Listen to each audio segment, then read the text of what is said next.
As you can see, the original Clio undercarriage isn't flat, so we're gonna try and make it flat. Hey, if you want one of those t-shirts, message me for details. That's a good one! Yeah, content!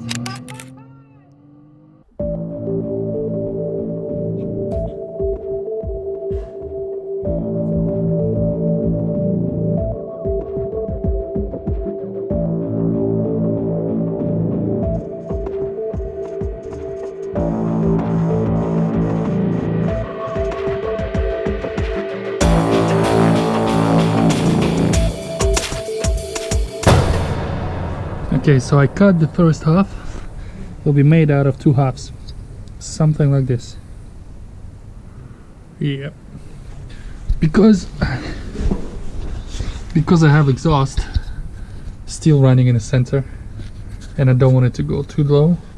It's going to be kind of a partial one. We're gonna have a cutout, so obviously all the way to the front is going to be completely covered, but here is going to be a cutout just for this exhaust tunnel and the side exit exhaust. On this side it will carry on all the way to the back, meeting here with the beam, and it should be sort of straight past to the diffuser. On the passenger side where the exhaust is, I'm not sure what to do. I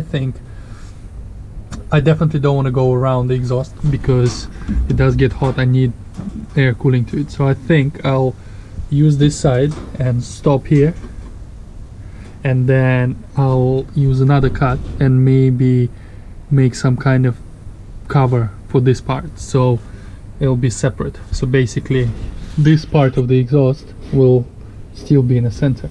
I mean, clearly this is not 100% correct way. I mean, if you're doing a flat floor, it has to be flat, right? But it'll be virtually impossible on this car anyways because of the rear beam, and I mean, it's gonna be a benefit like that anyways. Also at the front, the split, I wanna make it even longer because now I can. So yeah, lots of measuring, cutting, spinning in unusual positions like this, but race cars, eh?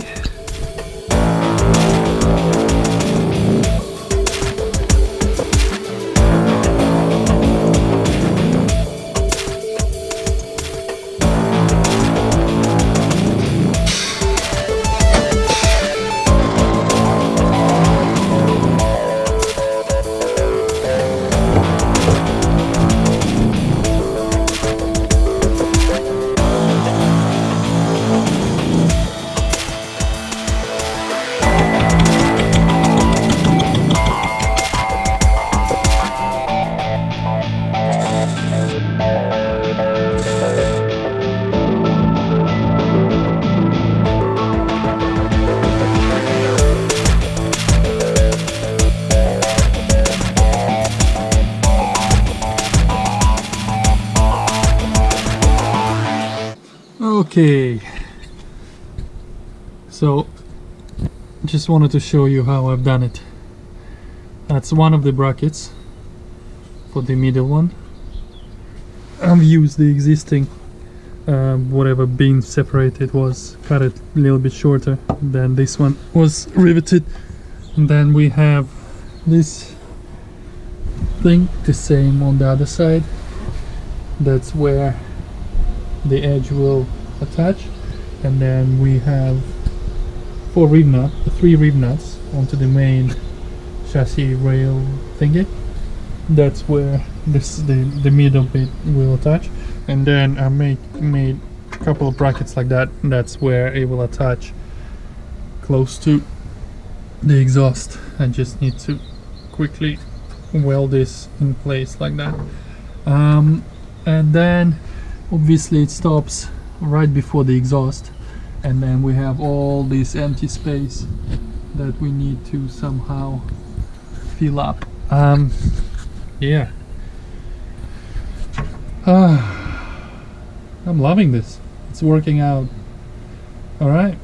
It's gonna look really good. I really hope it's gonna work well. Obviously it's gonna work to some extent because it's going to be flat flat floor, so in conjunction with the front splitter and the rear diffuser, we should see some sort of benefit, hopefully. Obviously it's all to do with testing, so yeah, let's weld those brackets and then we can put the floor back in here and then mock up a few more bits and pieces. So yeah, let's get to it.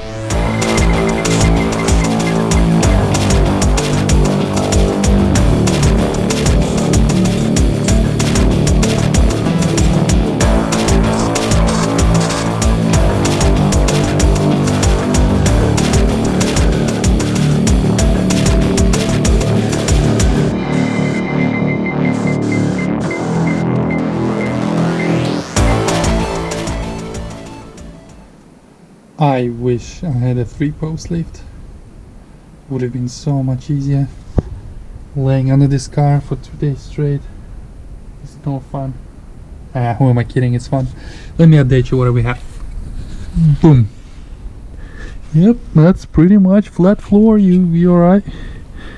So what we have here is a little frame that will house, sort of have this cover over here, and then as you can see, this is all nicely supported,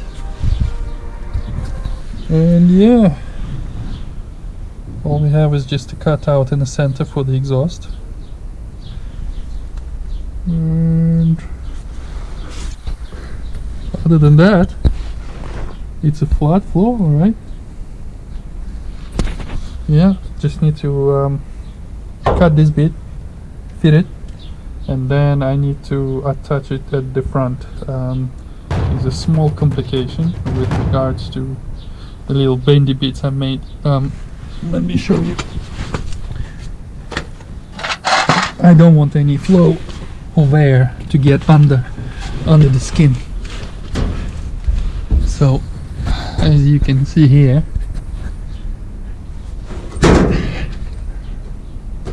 those little flappy bits, obviously it's cruising to the chassis, but we have a little sort of gap in here.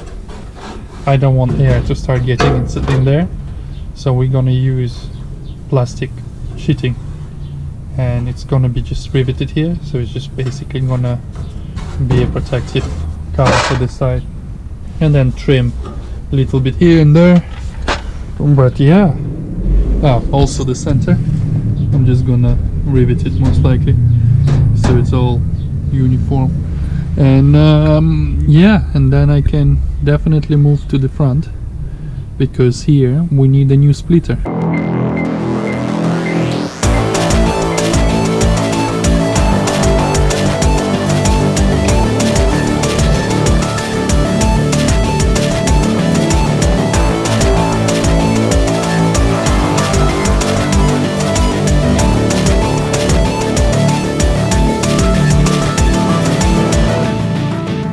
Yeah, that's a new splitter. It's definitely gonna generate some forces. Let's have a look how it goes underneath. Wonderful. The only thing we had to cut out for that gearbox. Perfect. And as before, it's very solid. Obviously still need to screw it in a bit more. But let's put the bumper on and make an air dam. Before I was using this material. I think it's quite brilliant. It's basically garden edging, and I've been recommending to everyone to use this. It comes on a roll. It's quite rigid plastic, obviously flexible, really easy to cut and shape and attach, and it worked brilliantly for me in the past. But now I'm thinking I can upgrade a little bit. But the only reason why I want to upgrade is because I have an offcut. Exactly the size I need. Well, the length. Obviously the width is a bit too much. This is aluminium, the same one I use for the flat floor, 5251. So very strong, super light, and it's going to be a bit more rigid. And yeah, so what we need to do is we need to attach some brackets. Again, I'm slightly upgrading. Before I had really small aluminium brackets. Now I have large aluminium brackets. Those are like gold dust. The only place that I could find them was from China. That was a long time ago. I think 10 of those was like 10 pounds from China, and it took like a month and a half to get here, but it literally weighs absolutely nothing, even it's big. So the idea is to have them like this, and obviously it's adjustable. The smaller brackets I was using before, they were not adjustable because they're small, obviously, but these ones are. So I already have my favorite weld nuts, but you can literally just do it like that. So drill the hole 10 mil, and then that thing goes on top. And I actually already machined it ever so slightly, you see, so it's slightly around the corners, so when aluminium goes around it, it's not on a straight edge. And we have M8 bolt, nut, washer, bish bash bosh, and we'll be able to adjust it. I already know roughly where it's supposed to sit because I had the bumper on, and already made a line. So if those are slightly roughly in the center, that's basically a ballpark what I need to do. So we attach those first and put the bumper on, and then we can put the aluminium thingy bob on it. Measure once, cut 7 times, and we should be golden.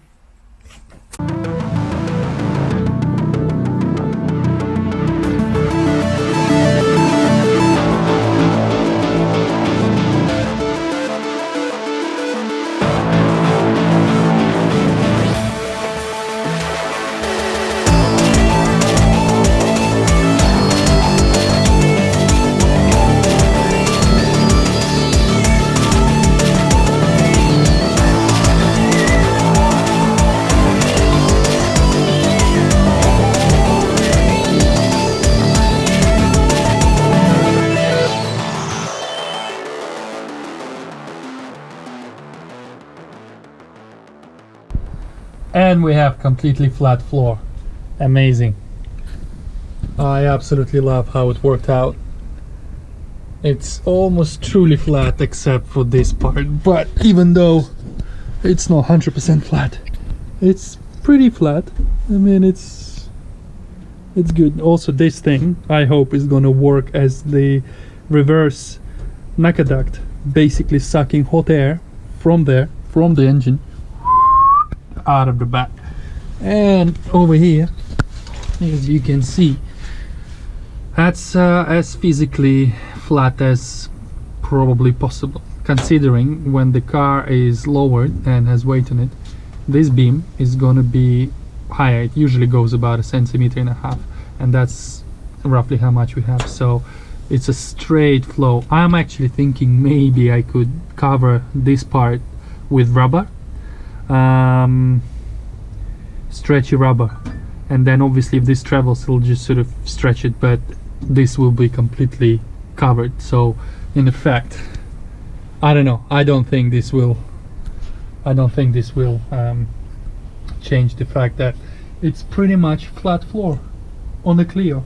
Yes, it's been done before, this is not the first one, but hey, I can't do everything first, right? Let's just hope it's gonna do something. I do hope it's gonna do something. Yeah,